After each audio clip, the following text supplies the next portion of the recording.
Omuyimbi Cindy Sanyu alayide obutaddira Sheebah kalungi ogenda kubanga obifuna mu maaso awo senga asidi naye akuleetedde obukakafu obulala obukwata ku Sheebah kalungi akatambi weekali mu maaso awo. Olutalo wakati wa Peng Peng, Weasel ne Pallaso nabyo ogenda kubanga obyerabirako mu maaso awo. Pastor Bujingo, Lydia Jasmine ne mukyala we Susan Makula wamma nabo kyetaagisa nga mubyerabiddeko. Finally producer Kusaini avudde ku luggya ne mwana muwala Kathebe mugamba mutya mwasibye mutya bantu bange kansuubire nti muli bulungi ba mikwano ng'enkola yaffe mbasaba video no mugimpe like era nensaba gwe wenna atannaba kusubscribinga wano ku Suviya News Extra nti mukwano subscribinga era onyige mu notification bell nemesubwanga byonna bye mba nteekayo wano ku Suviya News Extra. Nyonge okusabirako mu mwenna abalwadde abakosefukosefu tinsaba ekisa kya Mukama ate kibatuukeko ba mikwano. Suvi Airport Pickup nze kennyini bannange era nga nkolera ddala omulimu ogwo nkima abantu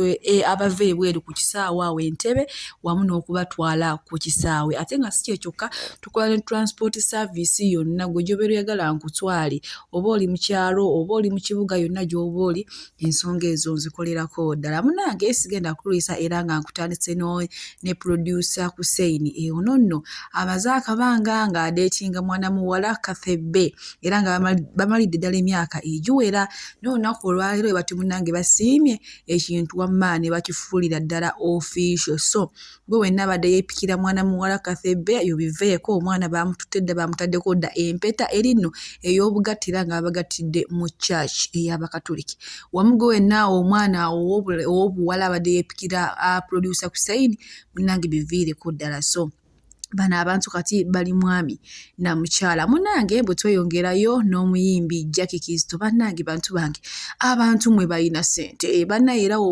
togambanga nti twasuze era toddanga awo n'okaabira abantu nti bannange enjala etuluma tusuze tuli bubi. Apaana abantu balina ssente gwe dda wuwo mu kasondako kaaba nga tewalala kulaba mala amaziga gasangule egenda mu bantu seka oba okitegedde. Munnange awo omuyimbi ono Jackie Kizito ku pate ya muwala we ate mulowooza ekirabo tamuwadde kya mmotoka ate nga amugambye n'ebirala bingi nnyo nnyo bikyajja emmotoka eyo ekutwaleko ng'ogenda ku ssomero oleme kutuuka nga leeti bakuvugeko oba ng'oyagala gwe weevugeko ne ngamba bannange kiki kino naye ebyo nga tubitadde ku bbali nkuvuze butereevu paka ate Lydia Jasmine bano nno babadde ku mukolo gwe gumu ne Pastor Bujingo kw'otadde mukyala we Susan Makula era wamma baaluddewo nga boogera sigenda kubateeramu ddoboozi naye nga omusumba Luzias Bujingo yabuuzizza Lydia Jasmine lwaki oyambala bw'otyo.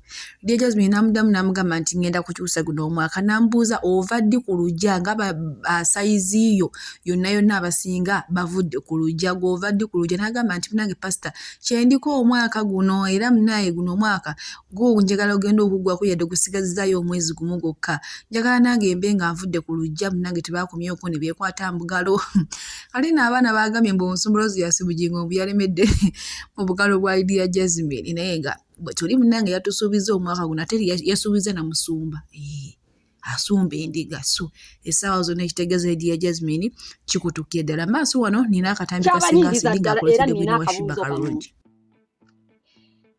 nabadde ndaba omanyi nze nsoma komenti I like reading comments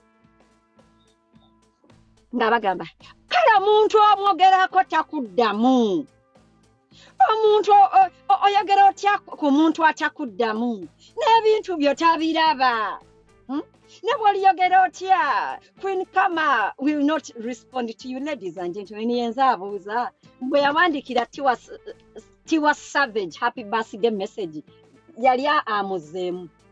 I don't think so era naye tebamuddangamu yagenda nawandikira Tiwa Savage happy birthday message paka kati tulinze ye yali amuzeemu. What makes you think me I'm different? I'm not different. Hey, sometimes you send a message, other people see it, and the intended person does not see it. Era akabuzo keeko muka recording muka mumpere Tiwa Savage yali amuzeemu nga tetuwuliranga message ajja kitegeera. Byebyo awo nno we tuli bantu bange ye Senga Asidi akyalemeddeko nnyo n'amaanyi oba Sheebah Kalungi amwanukudde oba tamwanukudde mbu kwasita naye Sheebah Kalungi yaweereza happy birthday Tiwa Savage munange na guno gwaka tamuddamu ne bannange omukyalo ono kyonna Sheebah Kalungi kye yamukola kyamaanyi nnyo nyinda naye nga bwe tweyongerayo mu kiseera kye kimu Cindy Sanyu abaddeko ku interview yawe yemu n'abuuzibwa nti kaakati okyayinza okuddamu n'obba tolinga omukyala Sheebah Kalungi avuddeyo n'agamba nti bambi tasobola talikidirira nti nakati kye yakola ne Sheebah Kalungi bambi nakati akyejjusa ndowooza yakikola yes nno yaganyulwamu yafunamu akasente naye airport pick up era nga tutambuliza ddala abantu okubajja ku kisaawe n'okubatwala ku kisaawe tulina badriver abalungi ate nga tulina ne free wifi so gwe wenna mukwano gwange okwewala abafere okugwa mu babbi kola kintu kimu kubira Suvi airport pick up ate osobola okutambula obulungi era n'ebintu byo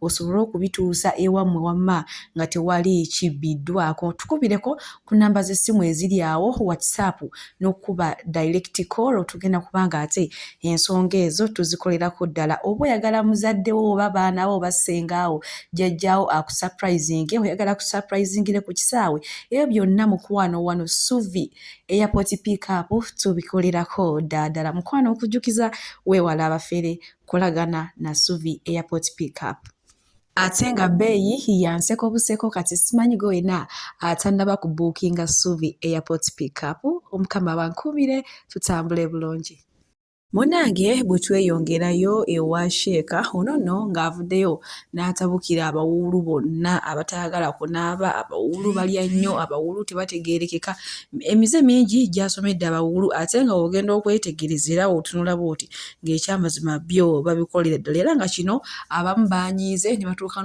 n'okumutabukira ne bamugamba nti waba awulidde ebyokwogera munnange ensonga zino ze zikwatagana n'abawuulu abyesonyiire ddala abiveeko mbu bo tebagenda kuwasa mpaka oba kufumbirwa lwampaka ngenda kubanga akatambi nkabateerako mu maaso wano nammwe mukirabireko omuwuulu omutuufu omusanga asitamye atudde ku ggama y'obuugi oba ey'amata n'omugaati guno ogwa toosi nagamba guno ngenda kugukoza bukoza sigenda kunywa ku kikopo ky'amata mu miro gonna nina okukoza ekikopo kino paka bwe kikalira nakoza omugaati nagumalayo ekikopo nakikoza bukozanga talina kyanywedde nawulira nga atawolokose kati oyo agenda okuwasa mb'omukazi ajja amuwa omugaati toosemu bw'agiriseeko aga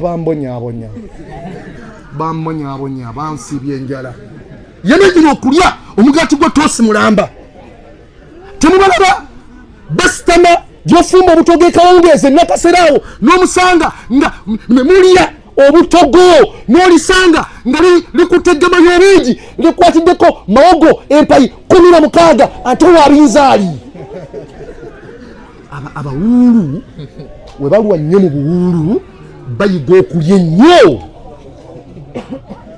salamu alaikum ogwo omuze gulumba abawuulu anti ssebo mu bulumu gye musula tumanyiyo bulumu gye musula bulumu bw'abawuulu mwayiga nti bakoma sitoovu ekikubisa amagi 8 mu kikopo kimu n'ogasiika ku gaasi wayiga we bateekako gaasi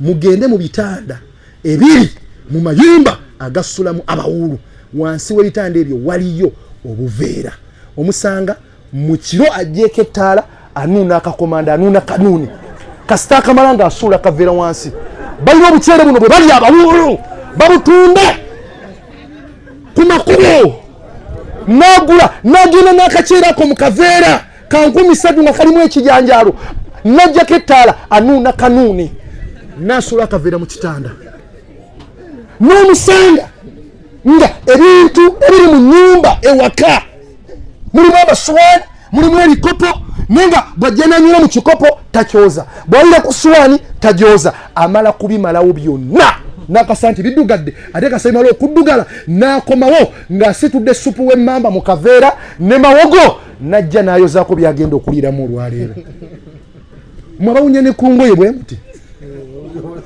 imwe awunya ku lugoye bw'ati nalo tebaddugadde bulungi n'aluddamu bayiga obukyafu alislamu nadhifu falyatanadhafu fa innahu la yadkhulu aljanna illa nadhifu. Obusiramu buyonjo teri agenda kuyingira jjana okujjako nga muki temwagala kunaaba abawundu wese mwagala kunaaba. Bwe tweyongerayo ewa Weasel Peng era nkati kumaze okugattirwako ne Pallaso. Weasel yavaayo n'agamba nti ye mumukwate empola ayinza okuvaayo n'ayogera ebyama bya Bobi Wine MC Kati by'ataasobola kwogera. Munnange kino nno kyanyiiza bangi. Kati ye Peng mwatasirika n'avaayo n'ayogera ebigambo bingi nnyo ddala kw'otadde n'okujerega Weasel nti okuva omugenzi Mozo Radio we yafa ye talina byayimba apaana wabula yafuuka saladies nga wengenda okubatirako obutambi emaaso awo. Kati n'agamba ye Pallaso tamulinaako buzibu kubanga yajoyininga ekibiina kya Nuupu. Naye nga wenjogera ssaawa zino olutalo ddo olumaze okwegattirwamu Pallaso amugambye gwe Peng tulina nawe osula nze ndi wange mashindye mu kigagga biki bingi byayogedde byamuterako obutambi bonna. Olwala bewizo nga bamubuukinga ayimbawo kuba ennyimba ze yayimba zonna yitisongo ziba zibulako omugenzi. Kati ku stage bamulabanga nvandiirwa wandiika saladi. Awo nno wetutuuse munnange. Peng avudde n'agamba nti okuva omugenzi Mozo Radio we yafa Weasel yafuuka saladies. Munnange kino nno kyanyiizizza nnyo Pallaso era alina bingi byeyalangidde Peng era ngenda kubanga mbikutuusaako mu maaso wano kamba simbulire wano Mukama abampeere kyonna kimusinga okwagala gwe wenna ayagala Suvi News Extra. Bye. Naye baaba obusungu bungi nnyo. Peng wano ntudde maka gange makindye mu kigagga gyentudde. Bw'oba otuweereza video in case ng'oyagala okunvuuma otubuulira naawe gy'otudde wa era waani. Nze nzivaako boy ndi birala I'm a big deal. Okitegedde? So me brother, sit your ass down. Muntu atakulumbye onfiirako ndi mbulago bw'omala odda mu ssimu yange osekaaseka. Nkimanyi you can say so, you know a lot about me and you can say so much. Naye what you know is the old me from America nga tulonda amagi g'enkoko ffenna yoyo g'omanyi tokyamanyi ebyange birala nawanama namayuka wompimira si wendi boy sikyali warula jeke y'ennyonyi si ye jeke ya pitch gompimira ku jeke ya pitch my bro ndi biwanvu. So zijja mu ntalo zo. Love yourself, live your life, enjoy social media attention, nothing wrong. Tewali buzibu social media kufuuka mulimu era abazungu bagikola abantu bakole remotely from home naye nga bazimba sikumenya. Gojja looza gwe mumenyi wekka twalina ne bavikita kamenyo kati sebo oba tulina ne bavikita kamenyo kale kaŋŋambe. So me brother, let me shine. Onzijukiza omwana nga banne bamusala nnyo mu kapiira nga bakyali bato n'asigala n'ennooma. Don't have no hate on a man atalina famire y'amayanja. Bingi ebitugatta bingi ebitwawula naye ate teweefuula nnyo nti ate gwe otumanyi nnyo olina eryato oyogerere nange bro. Bino si byoyogerera e Bulaaya tebina kye bigenda gasa struggle. Jangu wano tulwanirire eggwanga tulinunule. Jangu wano tukuyiseeko mu mazzi g'eyigange eyo gye tuyita. Jangu wano ulire ku bunkenke mu ggwanga mwennyini mulekerawo ku disrespectinga ba generals from a farm and sit down. Olumba kati onnumba nze nakoze ekigwe Peng. Yeah man, nze nno nina ati Oteeka ebigambo nja kukubamu n'oluyimba nduteeke ku Spotify nsasulwe. Spotify nsasulwe. Spotify nsasulwe.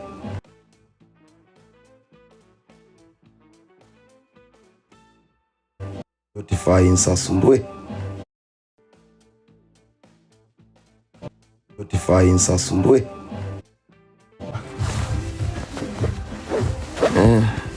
Bw'oba oyagala promotion nja gikuwa.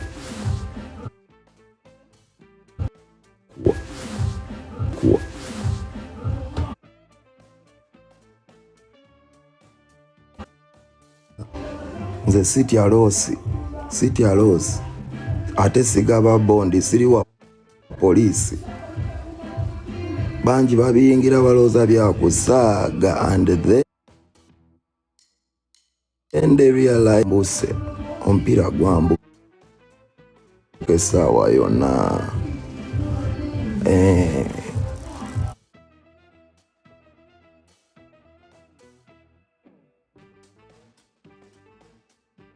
So kakana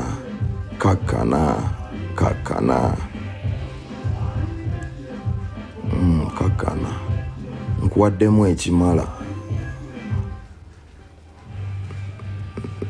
naye nze ndiva setayiro buli sitayiro ngikuba ndi kyuma kya stiiru n'abakuba mbakuba.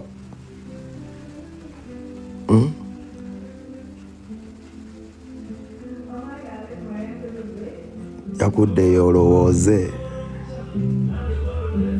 nti wala naye lyrics zituukayo n'ebirala bingi. Nja kusabira essaala, nja kusabira dduwa y'abasiraamu penge nja kulomberayo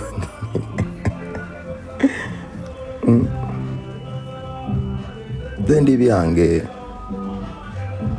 Bw'oba wasigalamu ennugu y'okuba nti nakuleka mu magi g'enkoko yogera naye nakulira ki nakubbira ki. Nange mu magi g'enkoko naliyo ate nago omulimu.